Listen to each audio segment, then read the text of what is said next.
Assalamualaikum warahmatullahi wabarakatuh, teman-teman. eh, Jumpa lagi dengan saya Bagus Utomo dari komunitas peduli skizofrenia.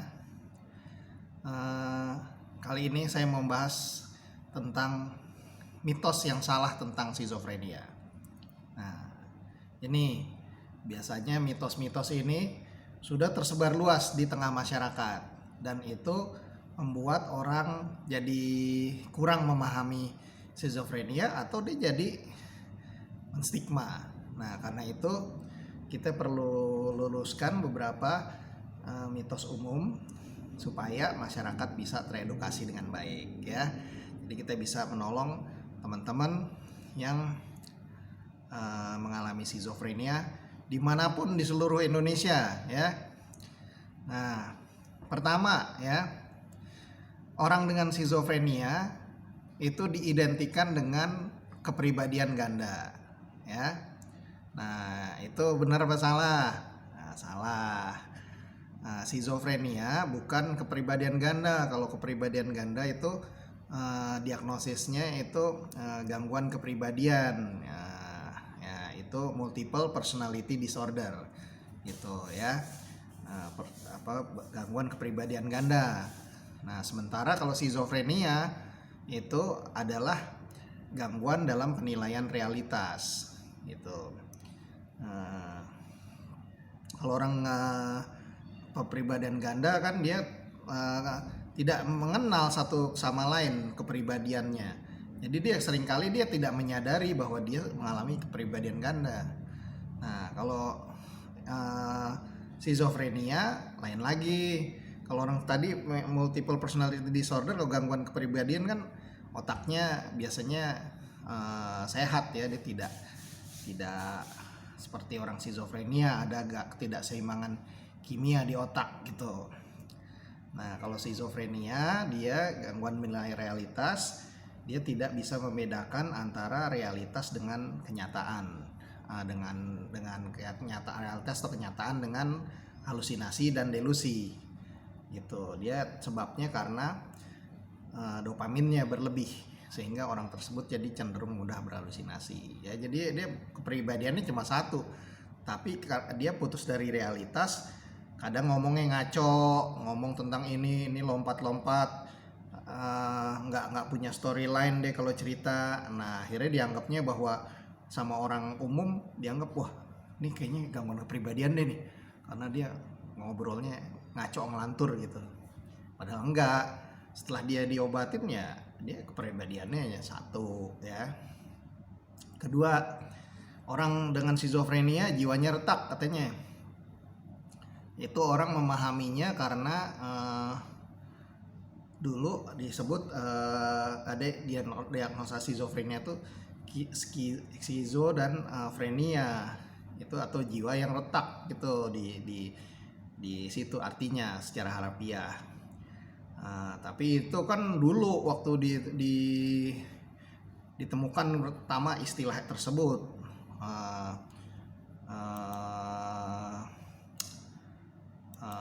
udah lama sekali itu ya.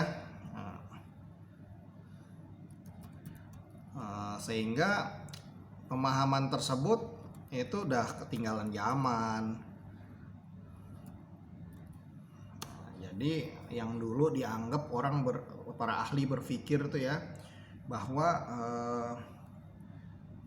skizofrenia itu seperti itu karena keretakan jiwa katanya. Tapi ternyata tidak, ternyata ini ada faktornya biologis, psikologis, sosial, spiritual gitu. Sehingga kita udah nggak pakai lagi tuh istilah itu, baru masih dipakai sebagai cuma sebutan aja lah, tapi pengertiannya sudah jauh berbeda antara yang dulu sama yang sekarang gitu ya. Jadi itu udah jadul lah gitu, walaupun secara harfiah memang sebutannya begitu gitu ya. Kemudian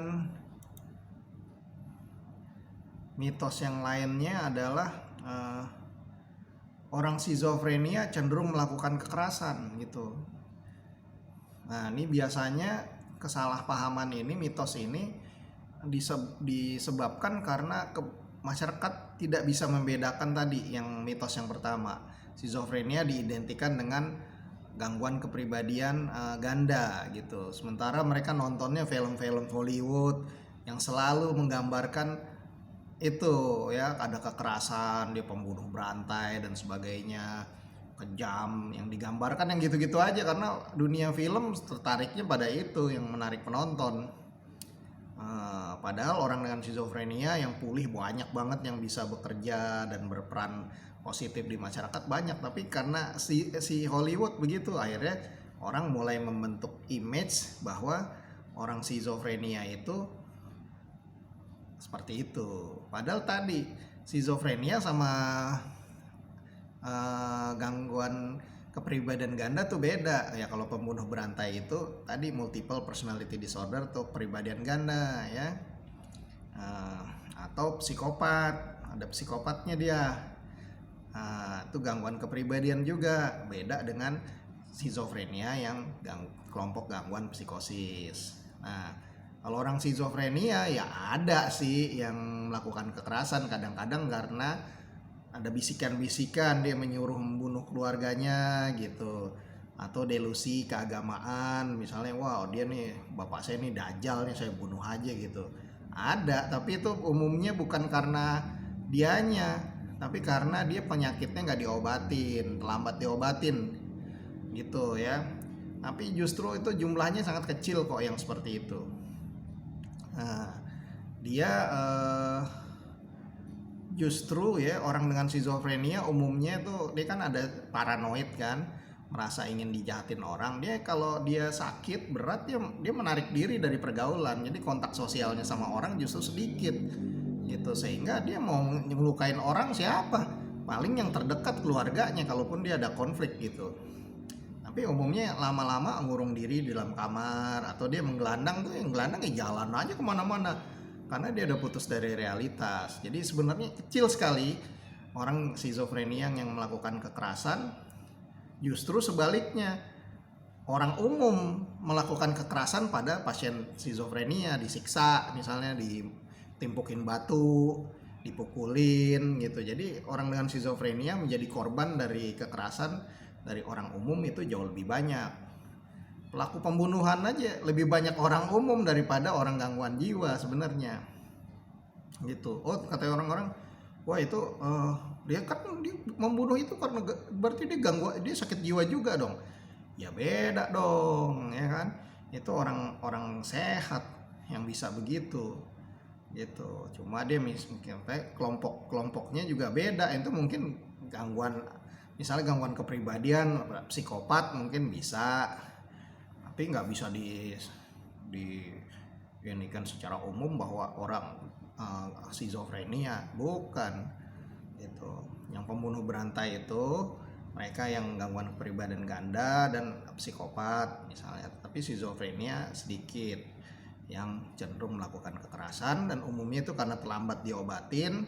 Dan tadi kalau kita mau menghindari kekerasan pada pasien skizofrenia gampang, jaga jarak aja sama dia ketika dia agitasi atau ada hasutan-hasutan dari suara-suaranya, dia emosi, moodnya emosional, ya kita jauhin aja, jaga jarak. Nah, segera lapor ke petugas kesehatan, petugas keamanan, biar dia langsung didapatkan treatment untuk dia diatasi gejalanya dengan pengobatan. Nah, akhirnya bisa dihindarin. Dengan pengetahuan seperti itu aja, kekerasan yang dilakukan oleh orang dengan skizofrenia itu bisa dihindarin gitu ya. Jadi itu salah bahwa orang skizofrenia cenderung melakukan kekerasan. Enggak, justru lebih banyak dia jadi korban dari perilaku kekerasan orang yang sehat ya. Terus mitos lainnya, keluarga dapat menjadi penyebab munculnya skizofrenia. Skizofrenia itu bukan karena keluarga, bukan gitu. Kalaupun ada masalah keluarga itu paling salah satu faktor aja.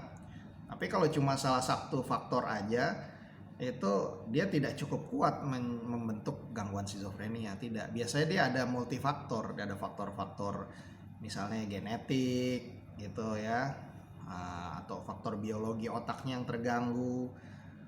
Baru ada faktor pola asuh keluarga, misalnya itu baru satu komponen kecil. Dukungan sosialnya baik, kalau dia masalah keluarga ada tapi dukungan sosialnya baik, belum tentu membentuk jadi gangguan jiwa gitu ya, belum tentu menjadi skizofrenia. Terus kemudian faktor spiritualnya juga baik, ya dia tidak membentuk. Bahkan yang genetiknya misalnya keluarganya ada turun temurun riwayat gangguan jiwa skizofrenia aja, belum tentu muncul kalau cuma faktor genetik aja, tapi ada faktor-faktor lain. Kecuali kalau faktor genetiknya terlalu besar, misalnya bapak ibunya skizofrenia, ya kita bisa maklum itu ya. Tetapi bahwa keluarga menjadi munculnya skizofrenia itu tidak. Itu bisa justru pemahaman yang salah seperti ini bisa menimbulkan konflik dalam keluarga, saling nyalahin, akhirnya berantem, malah keluarganya benar-benar hancur nih sendi-sendi keluarganya, jadi pisah orang tuanya misalnya. Nah kan malah lebih jelek, padahal ini cuma mitos aja gitu. Ada faktor-faktor lain yang bisa menjadi penguat dia dari menghindari gangguan jiwa, atau dia kalaupun dia gangguan jiwa, kalau faktor-faktor lainnya dia tetap dijaga dengan baik, dia bisa cepat pulih gitu ya. Penyalahgunaan alkohol atau obat-obatan narkoba dapat menyebabkan skizofrenia, itu mitos juga. Kalau dari buku yang saya kutip nih, Coping with Schizophrenia, A Guide for Families oleh Kim Musher dan Susan Gingrich, itu dia tidak menyatakan bahwa narkoba atau alkohol menjadi penyebab skizofrenia, tapi memperburuk kondisi skizofrenia itu bisa gitu. Tapi kita juga belum tahu sih ya, kalau misalnya alkohol mungkin iya nih, dia tidak bisa lah orang pakai alkohol terus jadi skizofrenia, enggak, tetapi dia jadi pecandu alkohol gitu, alkoholik, itu bisa ya. Tapi kalau narkoba saya belum tahu lebih lanjut, karena perkembangan obat-obatan narkoba itu kan berubah terus gitu. Ada yang lebih keras lagi, ya bisa juga mungkin ya mengganggu otak, akhirnya otaknya ada kerusakan, mungkin juga sih, bisa juga gitu.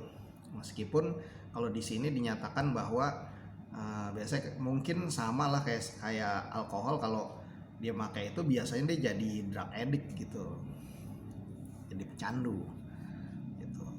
Masalah lain lagi, masalah rumit yang lain lagi tuh kalau kecanduan narkoba. Nah, tetapi di sini dia bisa memperburuk gejala skizofrenia.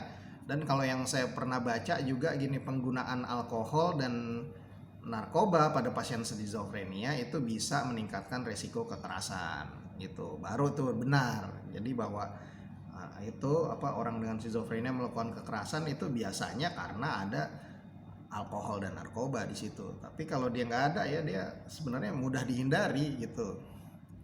Kita menjauh aja dari dia, nggak terjadi gitu kekerasan. Itu ya teman-teman, penjelasan beberapa mitos versus kenyataan yang ada, supaya kita bisa menghapus stigma di masyarakat,